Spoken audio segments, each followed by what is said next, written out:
वेळा आम्हाला त्या चप्पल तुटायचे, बिना चपलीचे खेळायचो आम्ही. ओके, त्यावेळेस आम्ही शूज घेऊ शकलो नाही. त्याच्यामुळे मी तरी प्रयत्न करतोय की त्यावेळेस माझ्याकडे बॅट नव्हती, बॉल नव्हतं, किंवा माझ्याकडे even what you say track नाही, सूट काहीच नव्हतं.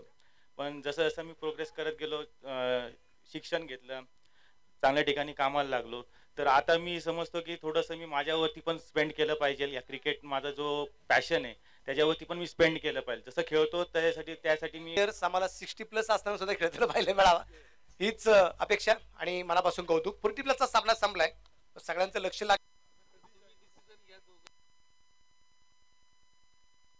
येऊ द्या की मला बी जत्रेला येऊ द्या की.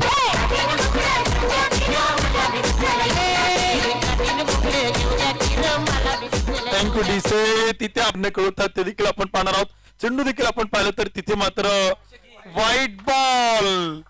डीएन रॉक डान्सिंग अंपायर आपण पाहिलं तर ज्या अदाकारीने आपण पाहिलं तर इथे प्रसिद्ध आहेत आणि तिथे आपण पाहिलं तर व्हाईट कळवत आहेत. एक आगळा वेगळा मोठा व्हाईट बॉल इथे मात्र कळवतात. Yes yes yes. आता तर काय निर्णय कळवणार देखील आपण पाहतोय. परेड सुरू आहे आणि तदनंतर निर्णय येईल आणि निर्णय देखील आपण पाहू शकाल. चेंडू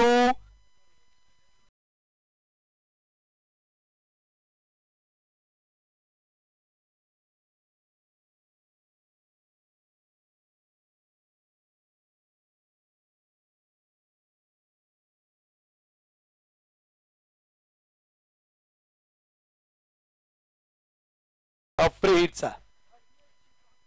बापरे,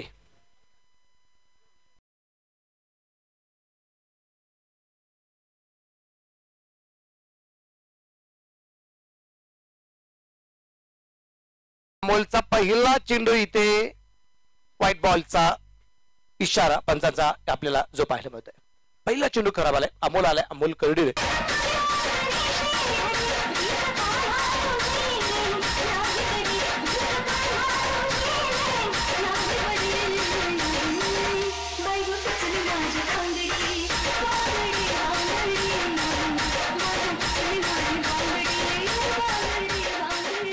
विशेष म्हणजे मोबाईलच्या स्क्रीनवर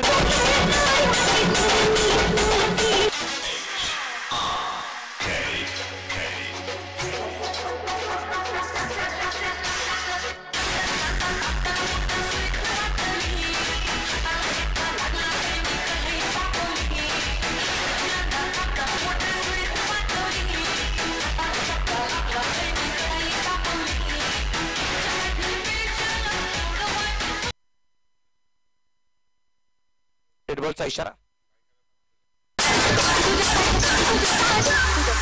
तुझ्यासाठी